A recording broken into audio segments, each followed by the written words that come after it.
In this video, I want to give you the background to creating some money-spinning info products. Now, first of all, what are info products? Well, as the name would suggest, they are products that provide information. And they can be on any subject. The world really is your oyster when it comes to creating an info product, because there are lots of different subjects that you can create info products about. There are lots of different topics and lots of different markets and niches that you can sell them to. And there are also lots of different types of info product. You can create ebooks or articles, videos, audio products, the list just goes on and on and on. So how do you get started in creating info products?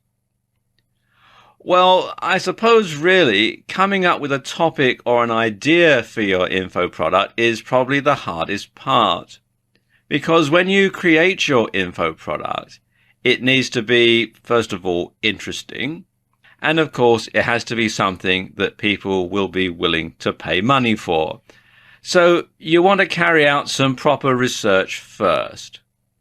You want to look on forum sites that are related to your niche. And you want to see what people are talking about, what questions they have, and what answers are being given. And also, sites like Yahoo Answers can be a good source of information. So you want to collate all that together when you start to create your info product. Your local library can also be a good source of information. Even better if you can use a library at a local college or university, because they're going to have more reference books and things like that that you probably wouldn't find in an ordinary suburban library. Or if you can go to a main library in the downtown area of your city that probably has a lot more information than you would find at your local library, then that can help as well. But whatever method that you choose, make sure that your content is accurate, that it's up to date, and that it addresses all the issues and it answers all the questions that people have been asking. Now, exactly what you create and how long your info product is going to be is going to depend on your subject and your niche. The great thing about info products is once you've created one, it can be repurposed in many different ways. So, for example, you could create an ebook, and that's probably the simplest and most common type of info product because you can create it very quickly using software that you can find to hand. And you can sell it either from your own website or you can upload it to sites like Kindle and sell it as an ebook, a Kindle ebook from Amazon. Now, once you've got your ebook done, you can easily convert it into a printed book. You can go to one of these print-on-demand sites. Again, Amazon has one, and you can turn it into an honest-to-goodness proper printed book, which you can then sell for a higher price than you can sell your ebook for. You can also break it down into an article series, which you can post on your website or blog, or which you can sell as a pack, either with or without private label rights. You can turn your ebook into a video. It can be a video that you appear in, that you shoot with a camera or shoot with your iPhone, or it can be a simple graphic and voiceover video like this one. And then you can take the audio from that video and split it off as an MP3 file and sell that as an audio recording. And you can sell it as an MP3 or you can burn it onto CD and sell that. So once you've created one info product, then you can repurpose it and resell it in lots and lots of different ways. Now, there are lots of useful tools that you can use to create your info product, and the tools that you use are going to, of course, depend on what type of info product you have in mind, but here are some of my favorites. Whatever type of info product you decide to create, you're going to need a good Office suite. And if you don't have Microsoft Office or something similar on your computer already, then a good one to get is LibreOffice, which you can download here from LibreOffice.org. And it comes in both Windows and Mac versions. I believe there is a version for Linux as well. And it has all the things that you would expect from an Office suite. It's got a word processor, it's got a spreadsheet, it's got some graphics and drawing software, and it's got presentation software. And the great thing about LibreOffice is you can create a PDF, an Adobe PDF file, which is the standard file for distributing ebooks and stuff, from directly within the software itself. So you don't need any other third-party software. And it is actually very good. And I'll let you into a little secret. I'm actually using LibreOffice to make this video, or to make the slides and graphics for this video. If you're going to make videos, then a good tool to have is Camtasia. This is probably the best screen recording software that I know of. And you can download it here from techsmith.com/camtasia.html. It is quite expensive, but at the time that I'm making this video, they do offer a free trial. So you can make your video, sell your info video product, and make enough money to actually buy the full version. If you don't want to spend money, then there is another option here, which is Cam Studio, which you can find here at camstudio.org. It's a screen recording software, and it's open source and completely free. It doesn't come with the editing software, though, that comes with Camtasia. So you do need to have another editing program to edit your videos on.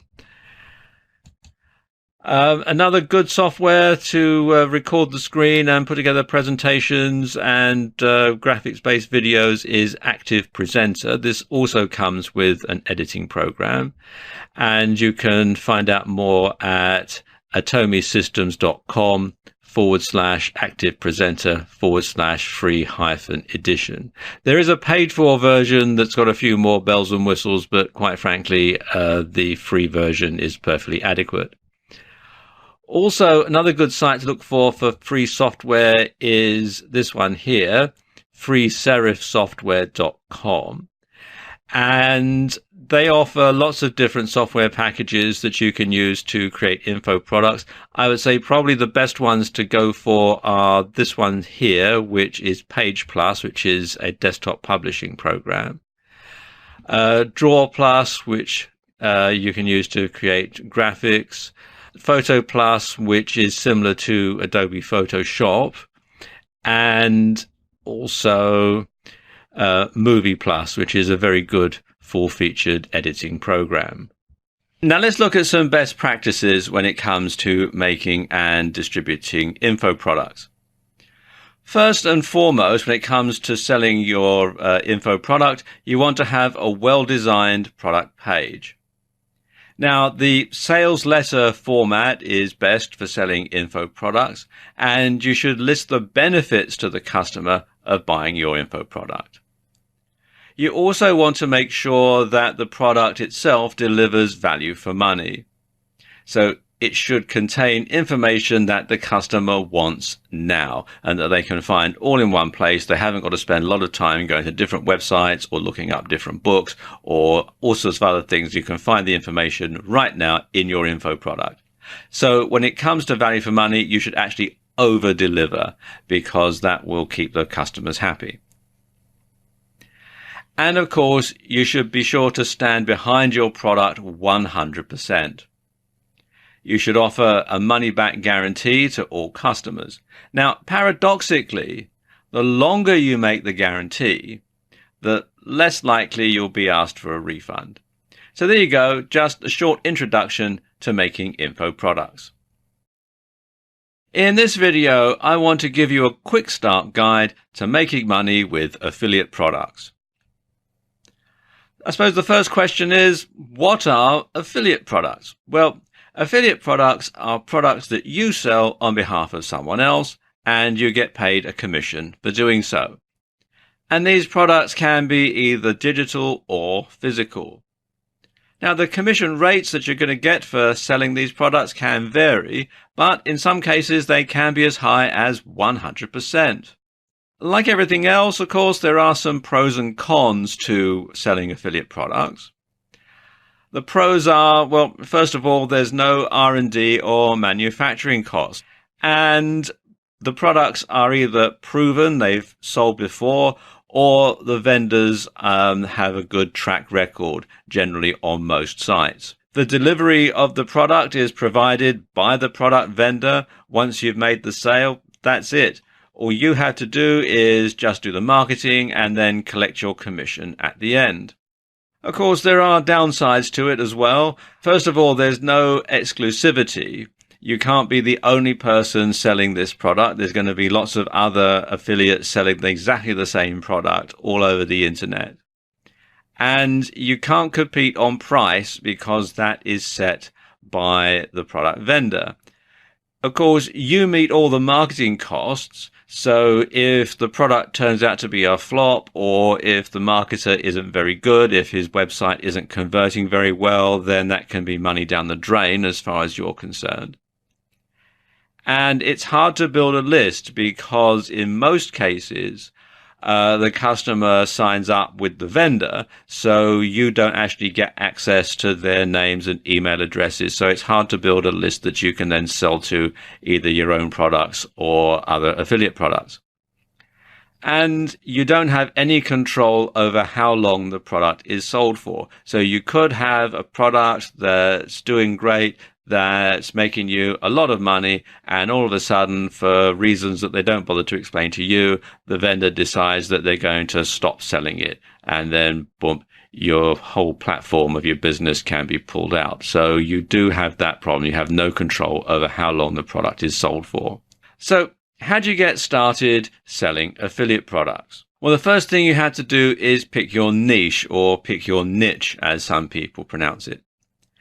And exactly how you go about it is going to vary, really. It can be based on your own interests and inclination. It can be down to the profitability of the niche. It could be to do with the amount and quality of affiliate products that are available to that particular niche. And it could also be down to the level of competition. So you have to keep all these sort of things in mind when you're picking a niche. If you can afford to, you should purchase a product as a customer before you start selling it as an affiliate. Now, I know in some cases that's easier said than done, especially when you're first starting out and money can be tight. But if you do this, you can tell if the product is any good. Quite often the product just simply doesn't live up to the hype. So you can tell right away if you're onto a winner.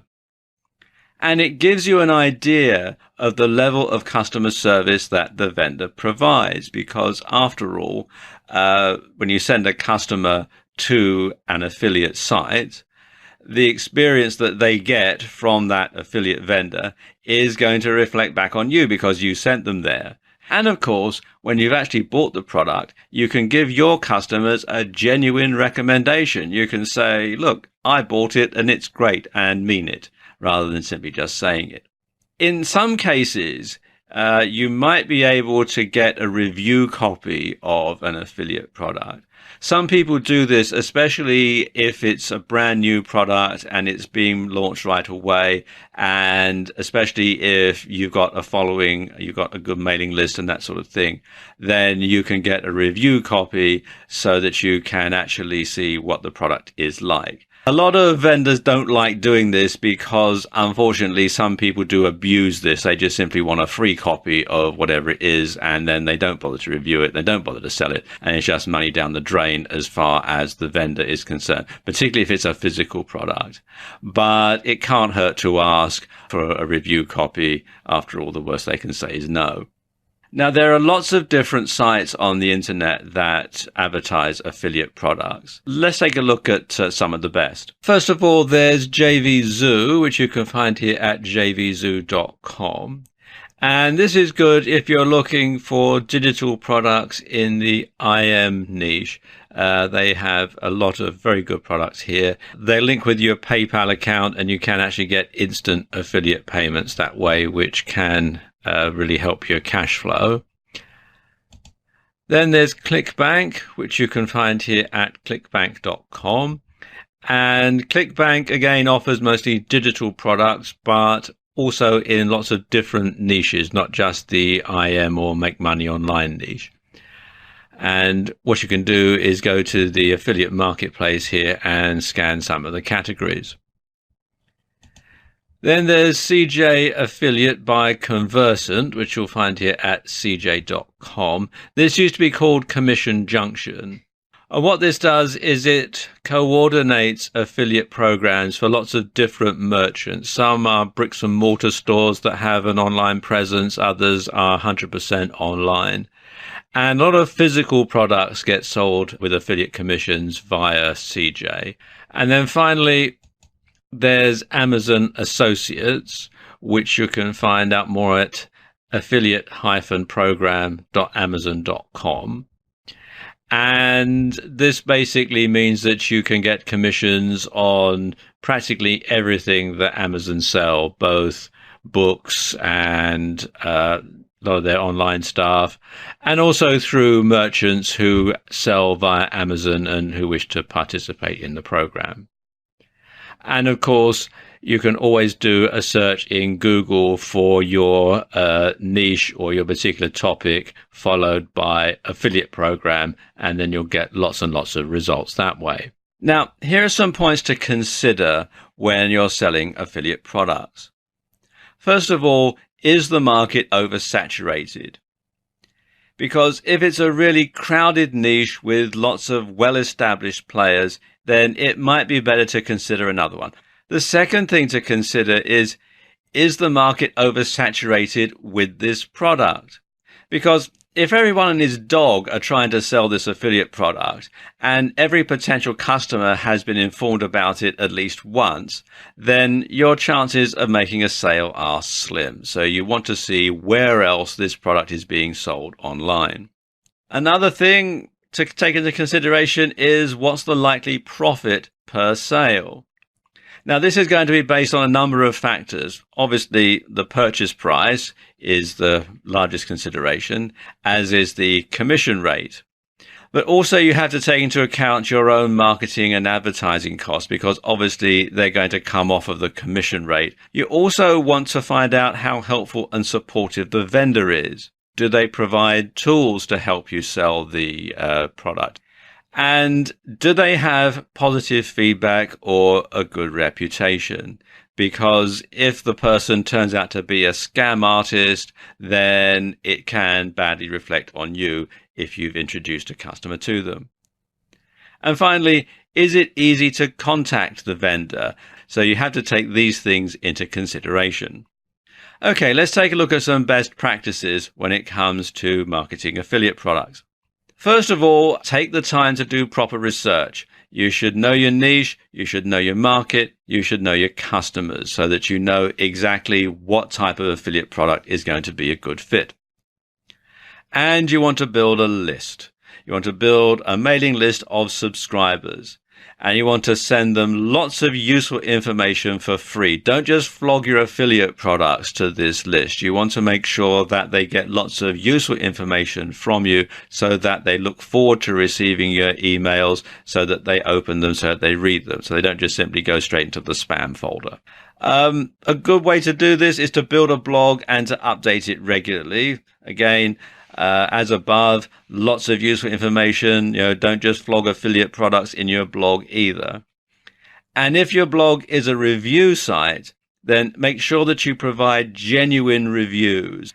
And you should reinvest your products in your affiliate marketing business. And you should encourage feedback from customers. After all, you can't give the people what they want unless you know what it is.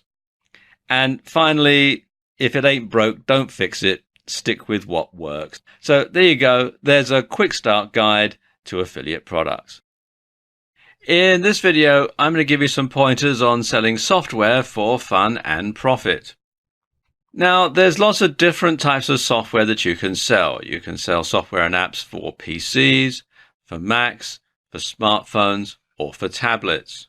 And you can sell software and apps that you've created yourself. You can hire a programmer to create it for you. You can resell PLR software, you can sell software as an affiliate, or you can sell a combination of all of the above. So how do you get started in this very lucrative business? Well, it all starts with an idea, or better still, a need and an idea of how to fill it. So what would make your life easier? What would make life easier for friends, family, or co-workers? Think about that. Think about that when you're trying to come up with an idea for your software product. And you can do that. You can also take a look at forums in your niche. You can see what questions people are asking. And you can ask yourself, would a software program or app be able to solve these problems? If you're really stuck for ideas, then Google "does anyone know how to," in quotes, and go through and see if any of the tasks that people are struggling with could be automated. Next thing you want to do is draw up a business plan. You want to carry out some detailed market research, and you want to make sure that there really is a market for your software. Otherwise, you're just simply wasting time and money. You also want to look and see if there's already a software package or an app out there. If there is, then you might be able to sell it as an affiliate. It might have private label rights or PLR.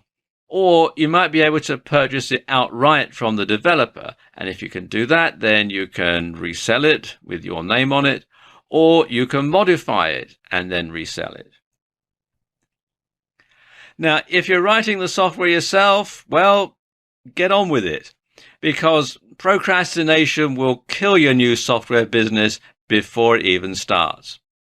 If you found a need, well, so will someone else. So time is definitely of the essence here.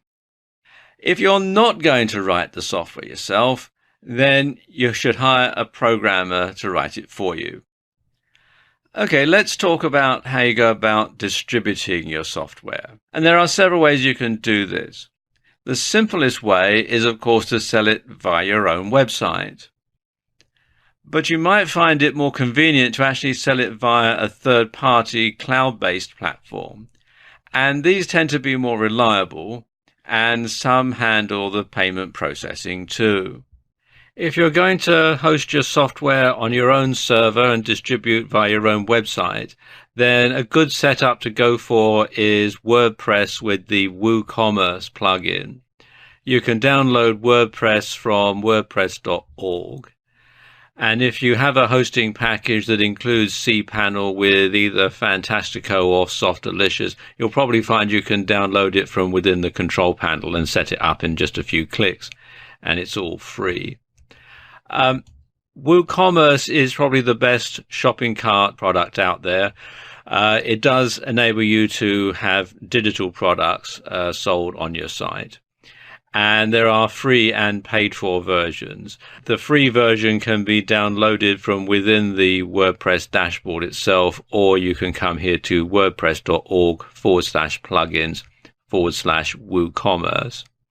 You're going to need a lot of storage space and a lot of bandwidth if you're going to be distributing software this way. So you might want to have a third-party storage process for storing the software on, so you don't use up all your bandwidth from your hosting company. And a good one to go for is Amazon S3.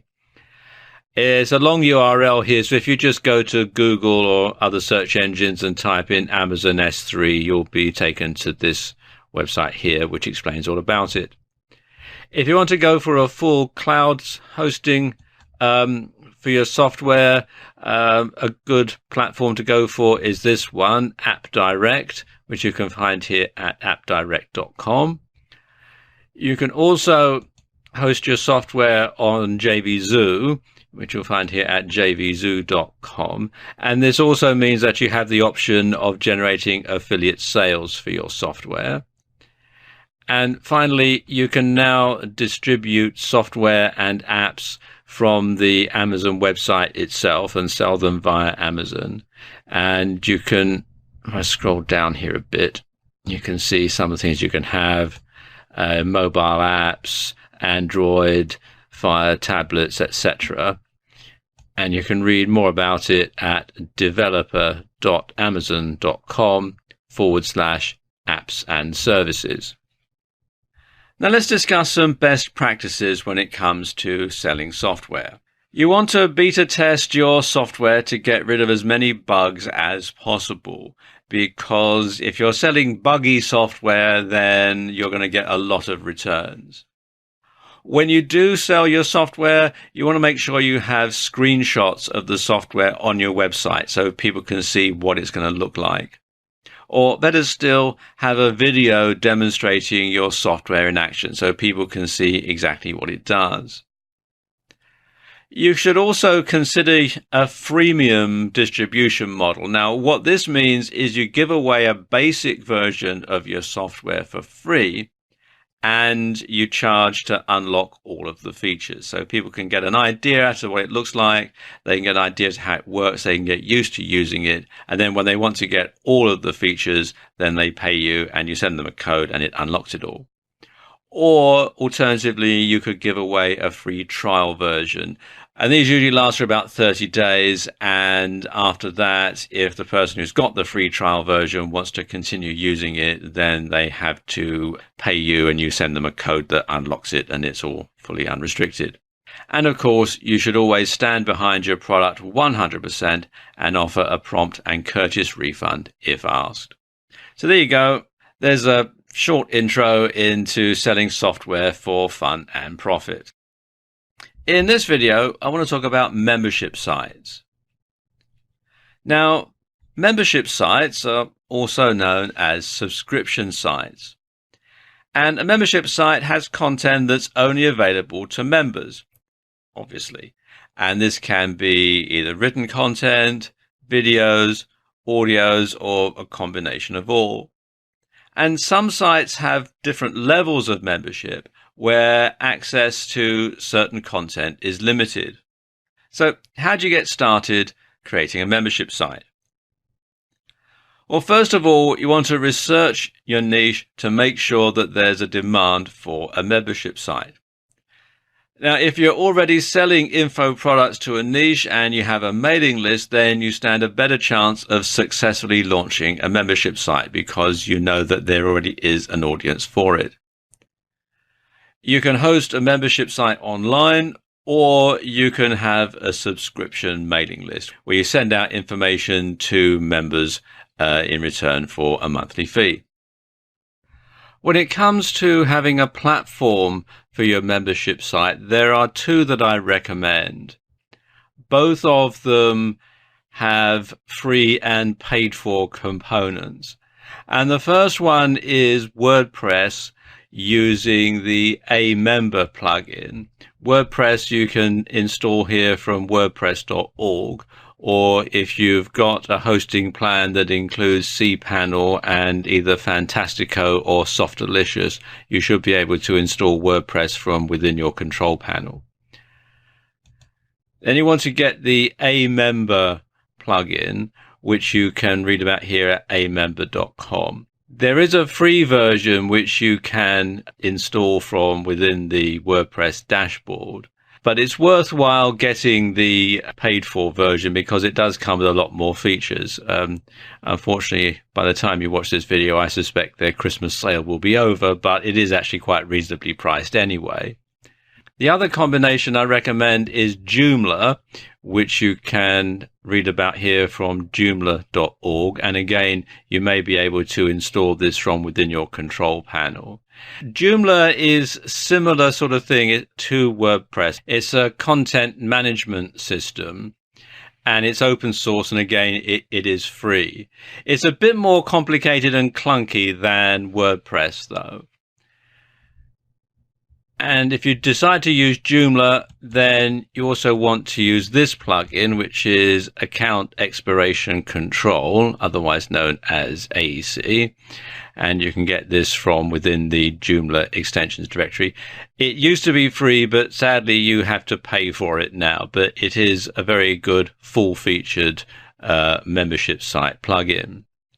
The important thing to bear in mind is whatever platform you start out with, you should stick with it, because it's very difficult to change to a different platform once you've got your membership site set up, principally because all of your members will then have to re-enroll and resubscribe, and you'll find that a lot of people won't. So you'll lose a lot of membership if you decide to change platforms. So have a look at the different platforms out there.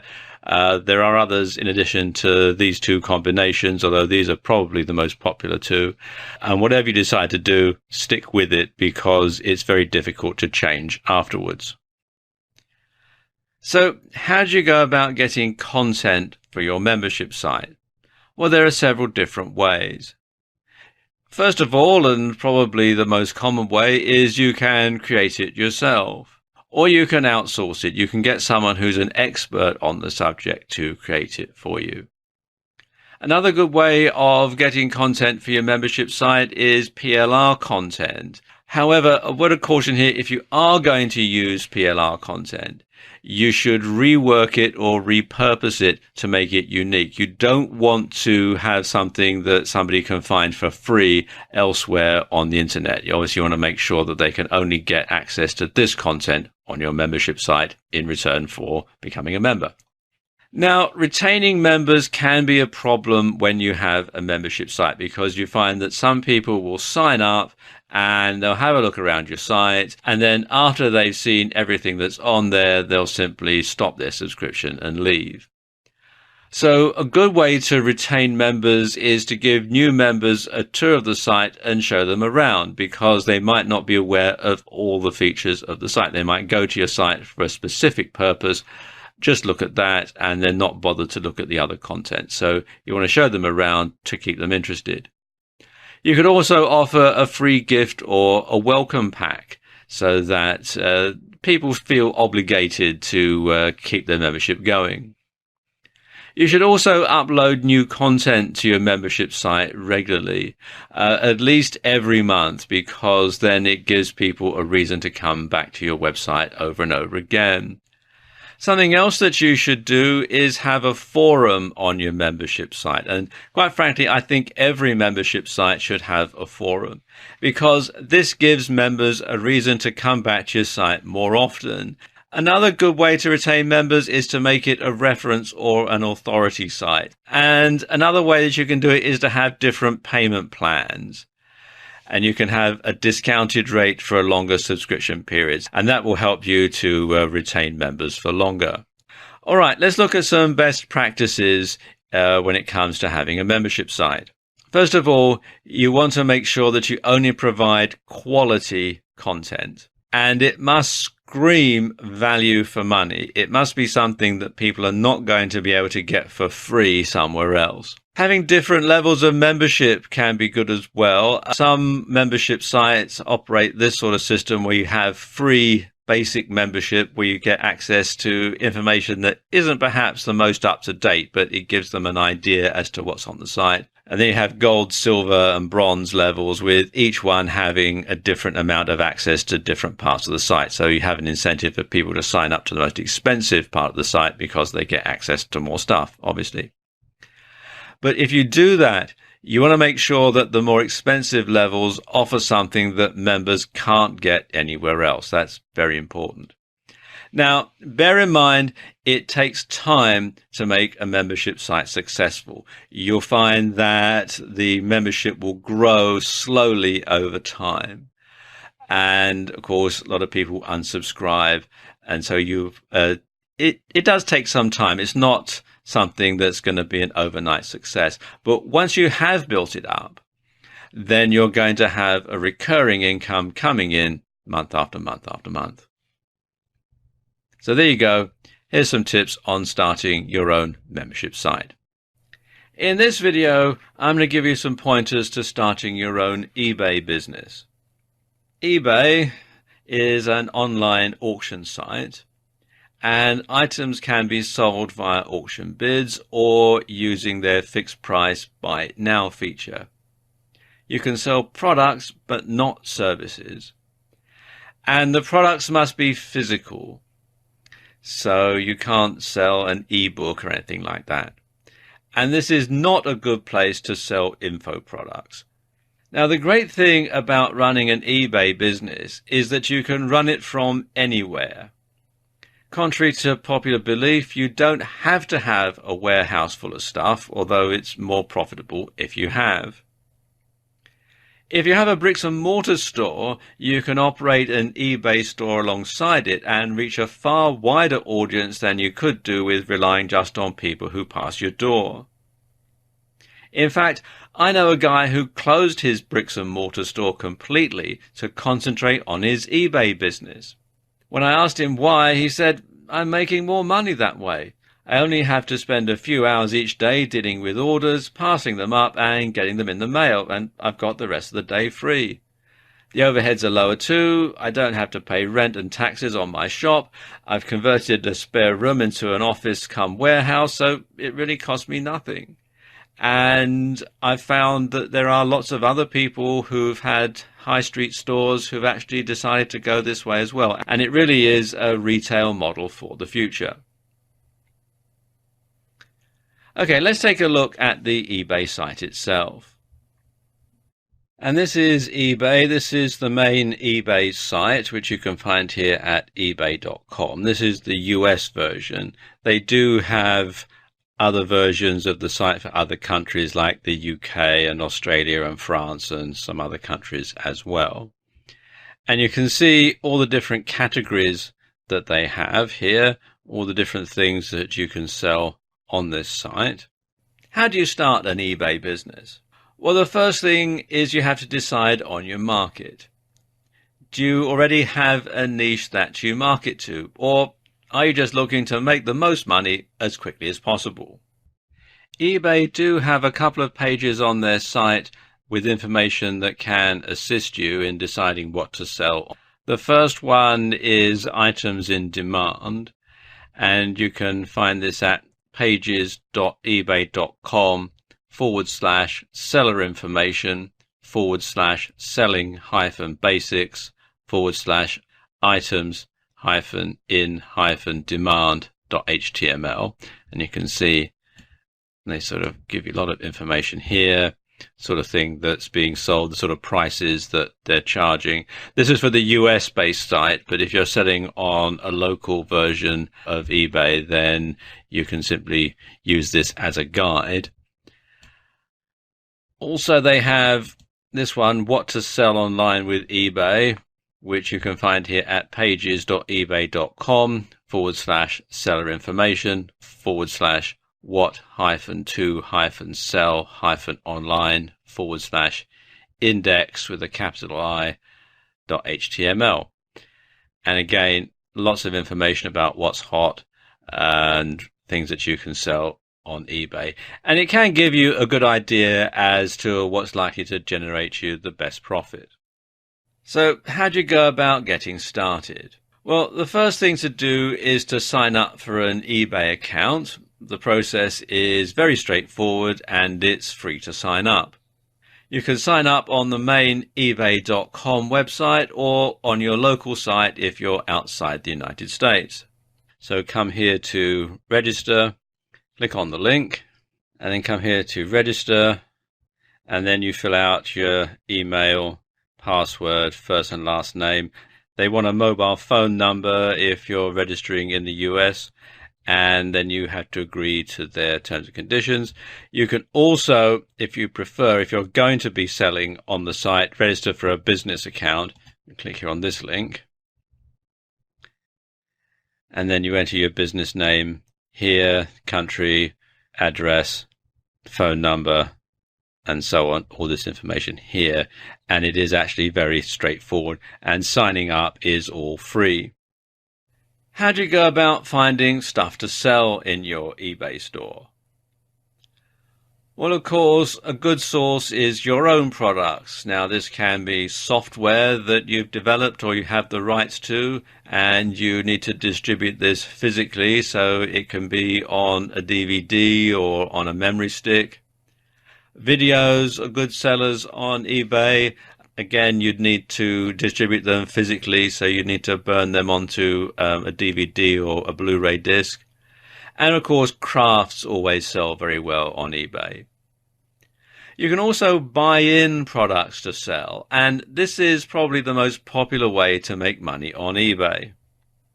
When it comes to finding wholesalers, probably the best site to look on is this one, which is Alibaba.com. And this acts as a portal for lots of different manufacturers, mainly in the Far East, places like China and Taiwan and India. But they also have some suppliers from the US. And you can see, if I scroll down a bit, that they do have items at very low wholesale prices.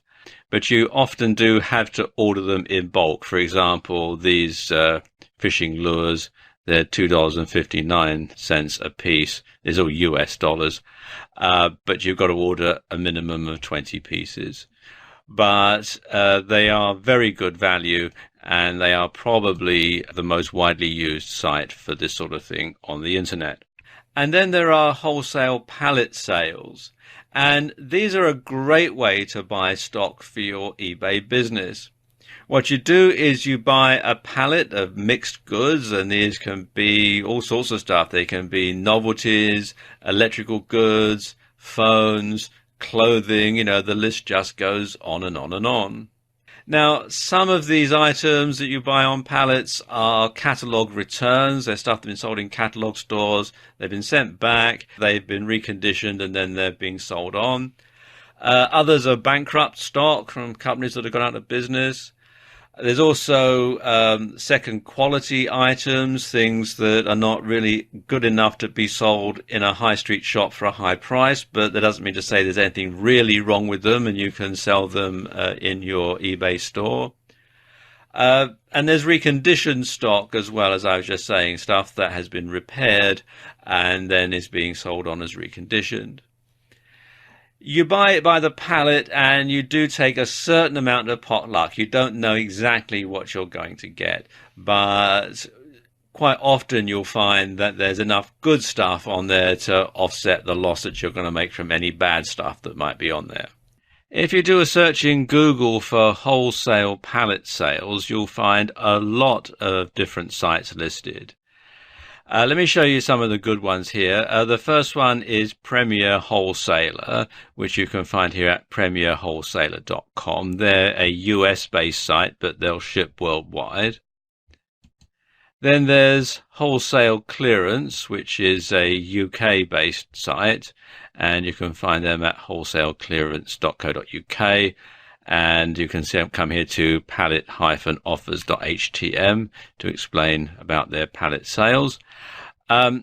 There's Wholesale America, which you can find here at shopwholesaleamerica.com. Again, they're a US-based site. And you can also find a lot of information about pallet sales on this site here, which is wholesale-dropshipping-forums.co.uk.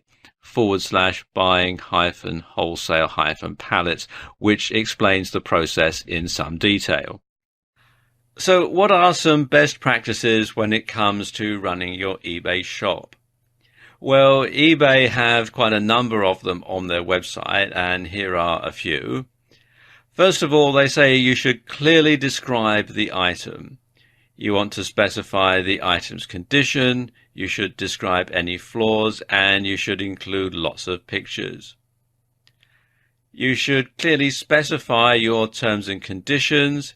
In particular, you should include shipping costs and methods used, payment details, returns, and fees. And when it comes to returns, you should offer a generous returns policy. You should set up payments to avoid unpaid items, and you should offer PayPal. You should use eBay Checkout and sign up for unpaid item assistant. You should always specify your shipping and handling services, provide all the details, including costs and handling time, and you should use the Resolution Center to respond. You should provide detailed information in your listing to help buyers get the answers they need. So there you go, there's a brief introduction to setting up and running your own eBay store. In this video, I want to talk about drop shipping and how you can use it to make a tidy profit. Now, what is drop shipping? Well, according to Wikipedia, drop shipping is a supply chain management technique in which the retailer does not keep goods in stock, but instead transfers customer orders and shipment details to either the manufacturer, another retailer, or a wholesaler, who then ships the goods directly to the customer. As in retail businesses, the majority of retailers make their profit on the difference between the wholesale and retail price, but some retailers earn an agreed percentage of the sales in commission paid by the wholesaler to the retailer. What happens is the customer comes to your website, or it could be your eBay shop or your Amazon shop, and they place an order. The order details are then passed on to you, and you pass the order details on to the dropshipper. The payment details are then passed on to you. Now, this can be instantly if you happen to have your own website and your payment method is something like PayPal or a merchant account with your bank. Others might take a bit longer. There might be a bit of a delay. You pay the dropshipper and you make your profit off the difference. Now, depending on the dropshipper, you may have to pay them up front, or you may be able to have an account and they'll invoice you and you pay them at an agreed time. It varies from dropshipper to dropshipper. What happens next is the dropshipper will deliver the order to your customer. So you don't actually handle any of the merchandise. It goes straight from the dropshipper to your customer. Some dropshippers also handle the returns, so the customer will send the item back to the dropshipper if they're not satisfied with it, and the dropshipper might issue you a refund, or it might just be a credit against future purchases. Others, the customer will have to send the item back to you. You'll have to refund the customer and then take it up with the dropshipper. It all depends on the arrangement that you have with the dropshipper. It does vary from dropshipper to dropshipper. Drop shipping means that you don't need to keep an inventory of stock. You have a minimal upfront investment. Some drop shipping companies require you to open an account and pay a fee. Others don't. Again, it all varies depending on which dropshipping company you're using. There are very low overheads because you don't need to keep a warehouse full of stock. And you can sell large physical items without needing somewhere to store them. So you can have a dropshipping business selling lawnmowers when you live on a top floor apartment, for example. And there are fewer cash flow problems because the customer generally pays you before you pay the dropshipper. So you don't have to go out and buy the stock from the wholesaler, store it, and then try and sell it and hope that you're going to make a profit by selling all of them. Okay, so how do you get started as a dropshipper? Well, the first thing that you need to do is decide on your market or your niche. It's best to concentrate on one type of item first, but you can operate in multiple markets later, but it's best to keep them related. So what are some good niches to get into? Well, there are lots and lots of different niches to get into, and a lot of that's going to depend on your own personal preference. But according to the website williamshaker.com, the best niches to get into are cosmetics, greetings cards, mattresses and furniture, clothing, jewelry, and that means diamonds and watches and that sort of thing, and sunglasses or eyeglasses. A good way of finding popular dropshipping niches is to come to this site here, which is watchcount.com. And this keeps a track of the items that are being watched on eBay. And it's eBay US, but also the UK version, Australia, Canadian, and so on. And this gives you an idea as to what's hot on eBay, because what's hot on eBay is going to be popular elsewhere, and a lot of items, of course, are drop shipped from eBay. Now, once you've decided on what you're going to sell, The next thing you need to decide is what sales platform you're going to use to sell it. Are you going to sell via your own website, or are you going to sell on a third-party site like Amazon or eBay? Or are you going to have a combination of all three? If you're going to sell via your own site, then the best platform to run is actually WordPress with the WooCommerce plugin. Now, you can download WordPress for free from wordpress.org. But if your hosting package includes cPanel and Fantastico or Softalicious, you should be able to install WordPress from within your control panel. WooCommerce, which is a shopping cart plugin, is actually set up to allow drop shipping. It can send an email to your drop shipper to notify them of the sale and where it's to be sent. There are free and paid for versions. The free version can be downloaded from within the WordPress dashboard, or you can come here to woothemes.com/WooCommerce. If you're going to sell via eBay, you can sign up at the eBay website. ebay.com if you're in the US, and there are other variations as well. There's one for the UK and one for Australia and Ireland and Canada and so on. Click here on the link that says register, and as you're going to be selling, you want to scroll down a bit and click here on register for a business account, and then click on this link, and then basically you need to follow the on-screen instructions. It's all fairly simple and straightforward. If you want to sell on Amazon as a drop shipper, you need to come here to sellercentral.amazon.com and then click here on the link that says register now. Now, there is a fee to sell on Amazon.com. As you can see, it's $39.99 a month plus additional selling fees at the time that I'm making this video. But you do get the first month for free. So you can click here on Sell as a Professional, and then click here to create a new account, and then follow the on-screen instructions. Again, it's all very straightforward. So how do you go about finding drop shippers? Well, a lot of that is going to depend, of course, on exactly what it is you're going to sell. But there are some ways that you can find some good drop shippers.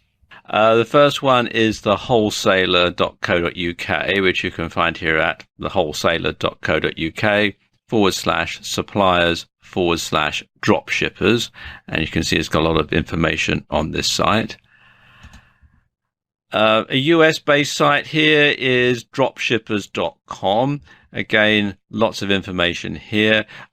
This is a membership site you have to pay for, but at the time I'm making this video, they are offering a 7-day free trial. And it has a lot of information about drop shipping as well, not just a list of suppliers. Auctionsitenews.com has this page here, best-drop shippers for eBay, and it lists all the best drop shippers if you're going to sell via eBay or Amazon. This site here, watchmanadvisors.com, has a list of verified drop shipping suppliers, and as you can see, it is quite extensive. Lots of different things here, different categories and so on. This is a US-based site, and you can find out more at watchmanadvisors.com/list-of-drop shipping-suppliers. And if you're going to get into drop shipping, it's a good idea to join this forum, dropshipforum.com, where you'll be able to chat with other drop shippers. You'll be able to join the community and get all sorts of information, and it's well worthwhile doing. Now let's look at some best practices when it comes to drop shipping. First and foremost, you want to find reputable companies to deal with. So ask around, get recommendations from other people who make their living dropshipping, and place an order yourself to see what the customer experience is like. Bear in mind that the merchandise may be coming from another company, but it's your good name and reputation on the line because you're the person that the customer is going to be dealing with. Something else that you need to do is to get your tax status sorted out before you start trading. Now, I know this sounds kind of boring, but it is very important. You need to know if you're going to be liable for sales taxes, VAT, GST, that sort of thing. You also need to make sure that you have to collect the sales tax where you are or where your customer is. And also things, if you're going to be importing, you need to work out who's going to pay the import duty, who's going to pay the customs charges, that sort of thing. And you need to get that sorted because if you're trading, let's say you have an eBay shop and you sell something to somebody who's in your home country, but you're having it sent from a drop shipper in China, well, there's going to be customs charges to pay, import duties, etc. And the person who's receiving it will probably be lumbered with the bill unless you've got something worked out ahead of time. So you do need to get all that sorted from the very beginning. You also need to make sure that you know who is responsible for returns. Does the customer send the item back to the drop shipper, or does the customer send the item back to you and you have to then deal with the drop shipper? So you should have a clear returns policy. Something else that's very important is to get all agreements in writing. Also, don't limit yourself to a single drop shipper or supplier, because if the drop shipper goes out of business, well, quite frankly, you're up the creek. And you should also keep a supply of cash handy to cover any disputed returns or refunds. So there you go. That's a brief introduction to dropshipping as an online business. In this video, I want to give you some information about CPA marketing. Now, CPA marketing is actually a very complicated and in-depth subject, so I can't really go into it in a lot of detail in this video. But what I hope to do is just give you a bit of a primer so that you can decide whether or not you think CPA marketing is a good internet marketing business for you and spur you on to dig deeper and find out more information. Now, first of all, what is CPA marketing? Well, CPA stands for either cost per action or cost per acquisition. Now, the action could be when someone clicks on a link or a banner. And the acquisition could be when someone signs up for a mailing list. In some ways, CPA is pay-per-click on steroids. Now, there are two ways that you can make money using CPA. The first way is to drive targeted traffic to your website or offer. And as I was just saying, you only pay when someone is acquired or takes the required action. And the second way that you can make money using CPA is by driving targeted traffic to other people's websites or their offers. And when that happens, you get paid every time someone is acquired or takes the required action. So there are two ways to making money using CPA. So how do you get started in CPA? Well, of course, that depends on which CPA model you want to follow. Now, let's say you want to use CPA advertising to drive traffic to a website or offer. Well, the first thing that you want to have is a professional looking landing page. And by landing page, I mean either a sales page or a squeeze page. And it should already be converting well before you approach a CPA network. Then you have to choose a CPA network that you want to work with. You want to sign up and you want to get accepted. Now, I'll talk a bit more about that later on in the video. Then you want to monitor the traffic and tweak your landing page so you get the maximum conversion. And finally, you pay for your actions or your acquisitions. Now, if you want to make money through CPA offers, then the procedure is slightly different. It's best to already have an established monetized blog with plenty of content and subscribers. And you want to have lots of traffic. And by lots of traffic, I mean at least 50,000 visitors to your website per month, 50,000 unique visitors, preferably more. In fact, the more the merrier, but I wouldn't bother trying to do CPA with less than 50,000 visitors per month. Now, you and your blog should already have a track record of affiliate sales, pay-per-click revenue, and so on. You have to bear in mind that the CPA network makes its money by taking a cut of what the advertiser pays you. So it's in their best interest that you're able to generate as much revenue for their client as possible. Once you've been accepted, take a look at the network's offers. Choose one that's a good fit for your site. Place the advertisement or text link on your site, and you also want to place those in the messages that you send to your subscribers. You want to tweak all this so you get the maximum conversion, collect your payment, and rinse and repeat.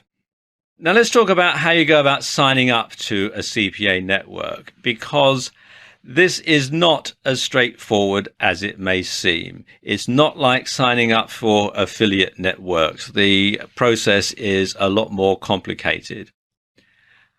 You will need to be vetted by the CPA network, and they want to make sure, obviously, that you know what you're doing.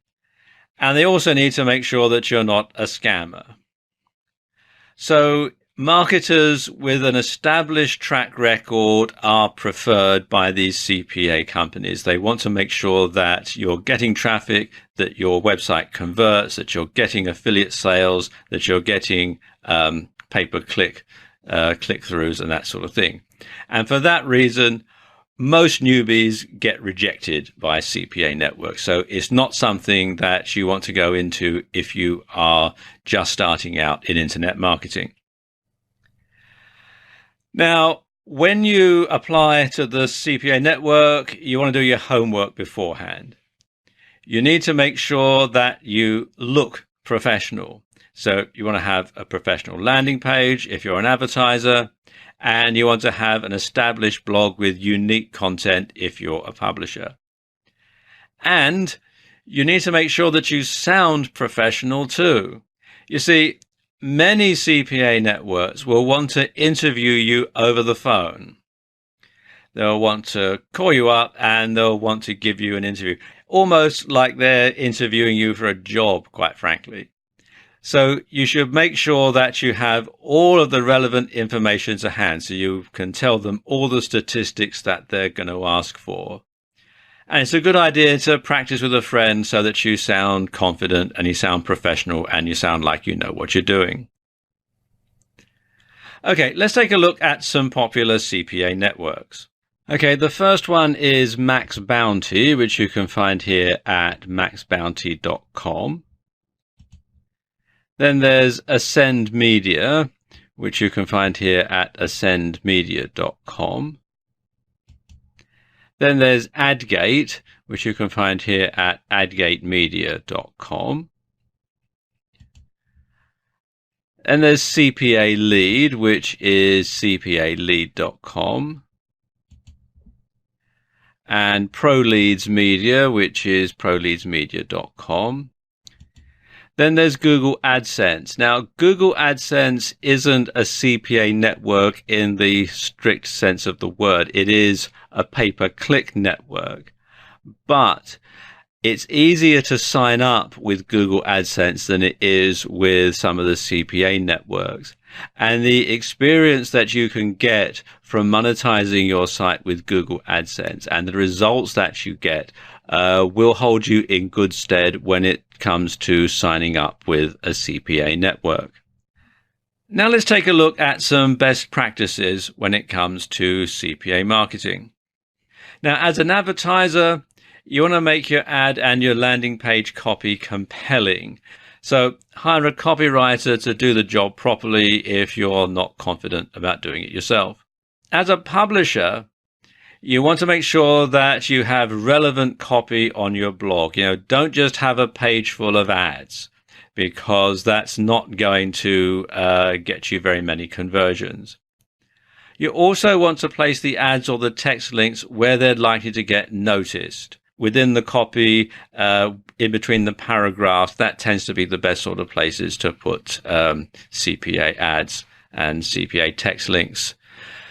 Now, don't expect to make a fortune through CPA overnight. Despite the hype, the payouts do tend to be modest. So there you go. That's a primer into CPA marketing. In this video, I want to show you how to make some quick cash using Craigslist arbitrage. Now, this video isn't very long because, quite frankly, this method is very simple. There's not a lot to it. Let me just explain it quickly. What happens is an advertiser places an ad in the gigs section on Craigslist. You read it and you find a freelancer on an outsourcing site who's capable of doing the job. You contact the advertiser, put yourself forward as a candidate, and if successful, you get hired to do the job and you agree a fee. You then outsource it to the freelancer and pass the completed work on to the advertiser. So then the advertiser pays you, you pay the freelancer, and you make a profit off the difference. Simple, eh? Well, here's how you get started. First of all, you want to familiarize yourself with the sort of services that are being offered on outsourcing sites. And you want to find people who offer services that can be delivered digitally. So we're talking things like computer or software services and creative services. So go through the sites, and I'm going to show you some later on in the video, but go through the sites and find suitable candidates, look at their portfolios, see how good they are, and then bookmark their pages for future use. Now, here's a few sites that you can look at.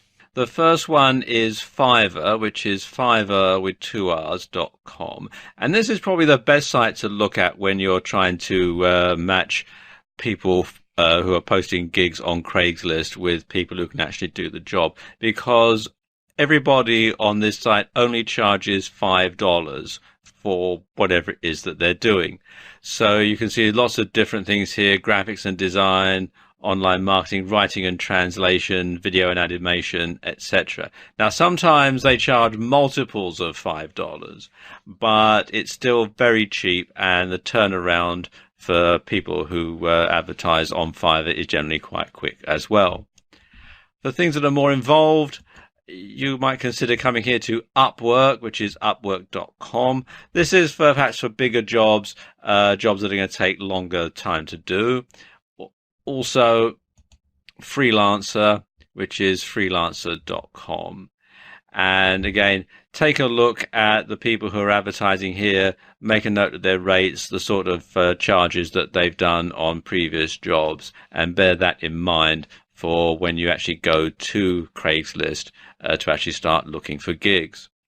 Now then, you go to Craigslist, and it can be anywhere. It doesn't have to be your local Craigslist. And you look in the gigs section, and the sort of thing that you're looking for are the sort of things that the people on the freelancing sites can provide. So things like writing, graphics, web design, WordPress, that sort of thing.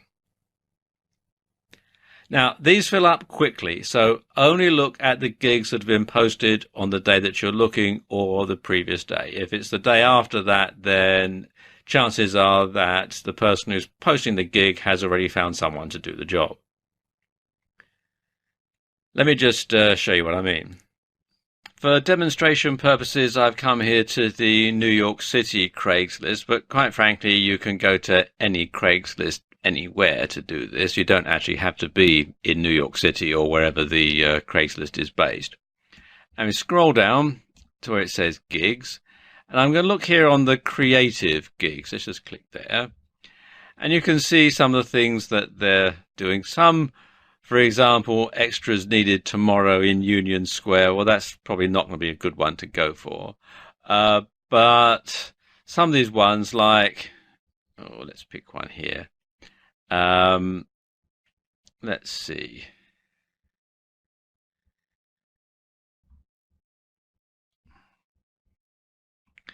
Let's see, editor for Showreel ASAP. Let's click on that one and see what it looks like. So you can see what they want. And so they want an editor, 3 years editing experience, etc. We're looking for a fast-paced editor to work on their own. So obviously you want someone who's got their own equipment, perhaps. So here, come here to Fiverr. Look here where it says editor or video editor. Video editing, there in editing and post-production.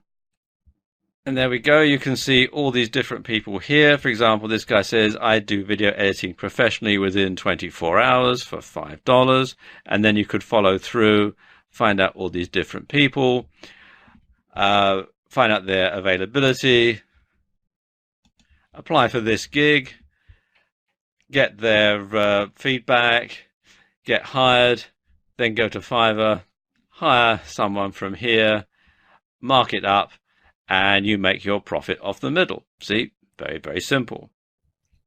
So what are some best practices when it comes to Craigslist arbitrage? Well, first and foremost, don't promise anything that your freelancers can't deliver, because obviously that's going to reflect badly on you. Check your freelancers' sample pieces to make sure that they know what they're doing. And take payment via PayPal or something similar so that you don't have to wait to get paid. And finally, you should take a deposit of 50% up front just in case the advertiser doesn't pay. So at least your costs will be covered and you won't be out of pocket. And if you take payments via PayPal, then the advertiser knows that they're 100% covered if you don't deliver. So it's a win-win situation all round. In this video, I'm going to talk about outsourcing. And while this isn't exactly a business model, it is something that every person who works online, everyone who runs any type of IM business should be considering. Because if you intend on doing it all yourself, you'll quickly discover just how little you actually get done. You'll end up burned out, frustrated, and ready to throw in the towel, especially if you had great plans for your online business and despite all the time and effort that you've put into building and growing your business, you're still not able to meet your objectives. You know, at the end of the day, it'll feel as though for every step forward you attempt to take, you take 2 steps back. Because if everything comes down to you, there's only so much that you can do at one time. What are the advantages of outsourcing? Well, outsourcing is cheaper than hiring employees. And there are lots of outsourcing websites. And there are dozens of online marketplaces where you can recruit freelancers. And there are freelancers for practically every task. And these are experts that can help you remain competitive. And you can simply post your projects on the freelance marketplaces or on the outsourcing websites and then hire the freelancers as and when needed. And you could actually run an entire business being the middleman or middlewoman matching busy entrepreneurs with freelancers. So there is a business model that you might want to look into there. When you're deciding to outsource, you have to ask yourself, how much is your time worth? How much is 1 hour of your time worth? And there are some things that only you can do. Some things that are the brains of your business, only you know how to do it. But everything else should be outsourced. Certainly anything that doesn't directly generate any revenue for you should be outsourced. You know, freelancers are not added to the payroll, so your overheads don't go up dramatically. Plus, you don't have all the other hassles that come with hiring full or part-time staff. Now, outsourcing allows you to do more things in the same amount of time, and it also enables you to harness the power of experts to do the things that you're not good at. And really, outsourcing means that you can spend more time working on your business rather than working in it.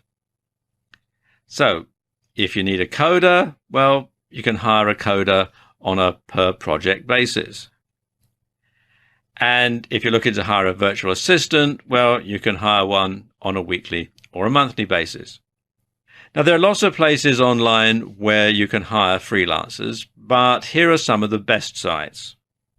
Now, the best sites that I know of to hire freelancers are Upwork, which is upwork.com, Freelancer, which is freelancer.com. Then there's Fiverr, which is Fiverr with 2Rs.com. And this is a good site if you want to outsource just a one-off temporary job, because everything on this site is $5 or combinations of $5. If you're looking for anything to do with internet marketing, then the Warriors for Hire section of the Warrior Forum is a good place to look. If you're looking for things like copywriting or SEO or that sort of thing, you can generally find someone here who can do the job for you, and generally at a very reasonable price. And you can find that at warriorforum.com/warriors-hire. Now, what are the best practices that you should employ when hiring freelancers? Well, first of all, you want to choose a level of outsourcing that you're comfortable with. Some people feel comfortable about delegating everything. Some people only like to delegate things that they don't absolutely 100% feel they need to be in control of. And whichever suits you best is the one that you should go with. Choose a level of outsourcing that you're comfortable with, and of course, a level of outsourcing that you can afford. You want to check feedback from previous assignments, and if you're hiring from some of the sites I showed you earlier, you should be able to do that quite easily. Likewise, you should ask for samples of work before you hire them. Now, developing a team of freelancers is the easiest way to leverage your time. And outsourcing is about working smarter, not working harder. So there you go. That's a short guide to outsourcing, something that every entrepreneur should be doing. In this video, I want to talk to you about the basics of YouTube marketing. And you can use YouTube marketing to generate traffic for your own products or for affiliate products. And you can also set yourself up as a YouTube marketer to drive traffic to other people's websites and sell other people's affiliate products. So there is two aspects to this business that you might want to employ. Now, YouTube marketing, as I just said, is marketing using YouTube to drive traffic to an offer or a website. And you can create your own videos for this purpose, or you can buy ads on other people's videos. Believe it or not, YouTube is the second most popular search engine on the internet, right after Google, which happens to own YouTube. And the top ranked videos on YouTube also show up on the first page of Google. So you can get double the benefit if your video happens to be highly ranked on YouTube. And it is actually much easier to get a video ranked on YouTube than it is to get a website ranked on Google. So how do you get started? Well, first of all, you want to decide if you want to have your own videos or whether you want to advertise on other people's videos. And if it's your own videos, are you going to be able to make them yourself? Because a bad video might imply a poor quality product or service. So hire a pro if you're in any doubt. Now, if you're going to be creating your own video, there are some useful tools that can help you. The first one is PowerPoint, which you can find out more about here at products.office.com/en-us/PowerPoint. And it's a graphic presentation software that you can use to make graphics for videos as well. As you can see, at the time I'm making this video, PowerPoint 2016 comes with an Office 365 subscription, or you can subscribe to Office 365 and get PowerPoint. It is a bit expensive, so if you're on a budget, you might want to try this one here, which is LibreOffice, which you can find out more about at libreoffice.org. And it's very similar to Microsoft Office, except, of course, it's free. Now, I'll let you into a little secret. I'm using the presentation software, LibreOffice Impress, to make the slides for this video. To record the screen, the best type of software that I know of is Camtasia, which you can find out more about at techsmith.com/camtasia.html. It's not cheap, but it does come with a free trial, at least it does at the time that I'm making this video. And usually what you can do is make your video, get it up on YouTube, and start getting some traffic and use the resulting cash that you get to pay for a full subscription to it. So they do give you a bit of flexibility. Alternatively, you can try this software here, which is Cam Studio, which you can find out more at camstudio.org. And it's a completely free and open source screen recording software. It doesn't come with any editing capability, unlike Camtasia. So you'll need to get some editing software. And a good one is Serif Movie Plus. And you can get a free version of it from serif.com/free-video-editing-software. And they do other free software as well.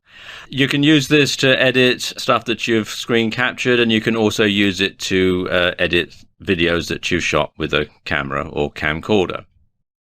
Now, if you do decide to have your own video, you can improve the likelihood of your content being discovered by using smart titles and the right keywords, which will act as search terms.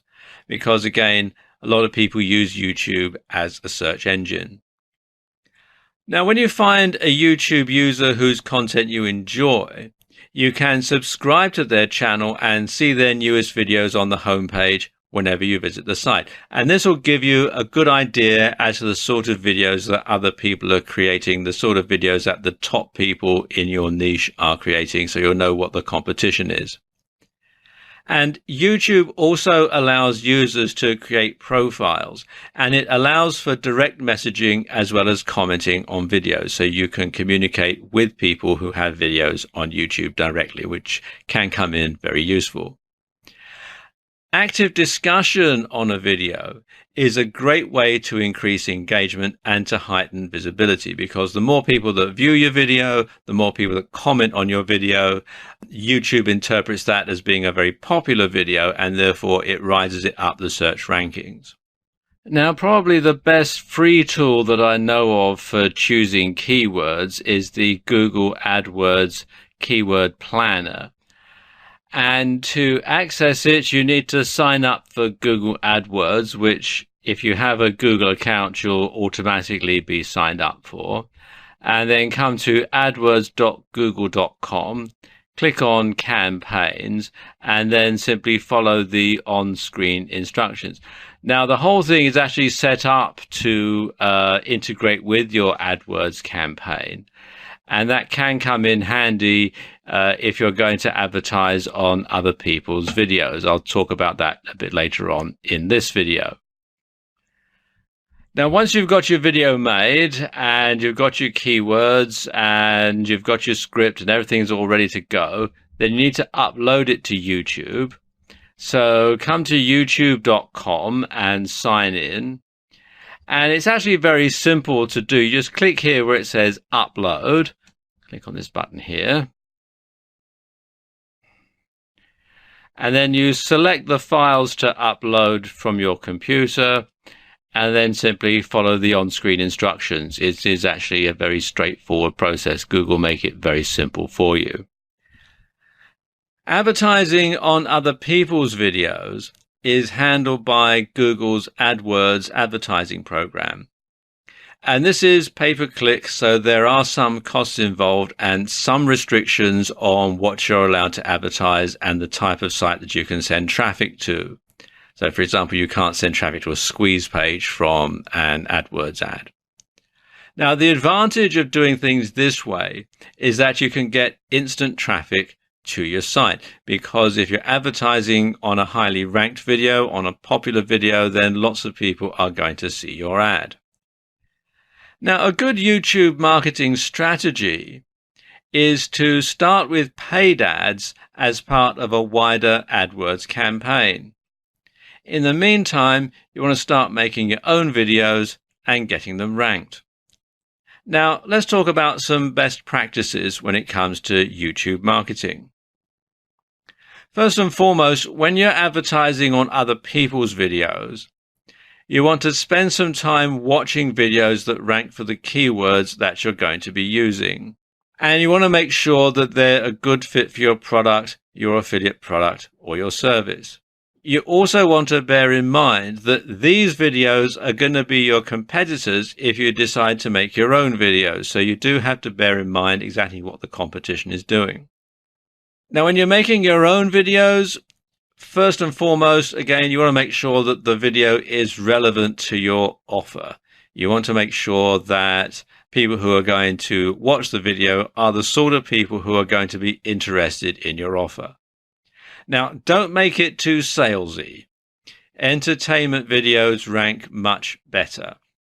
You also want to make sure that the narrative that you have to your videos, the words that you speak in the voiceover or that you read to camera from a script, are keyword rich, so that it sort of triggers when people are listening to it. And you can also upload a transcript, again, keyword rich, to help the video rank better. As with lots of things online, we are trying to do search engine optimization. You want to make sure that you go for keywords that have a high search volume but low competition, because then you stand a much better chance of getting your videos highly ranked. So there you go, an introduction to YouTube marketing.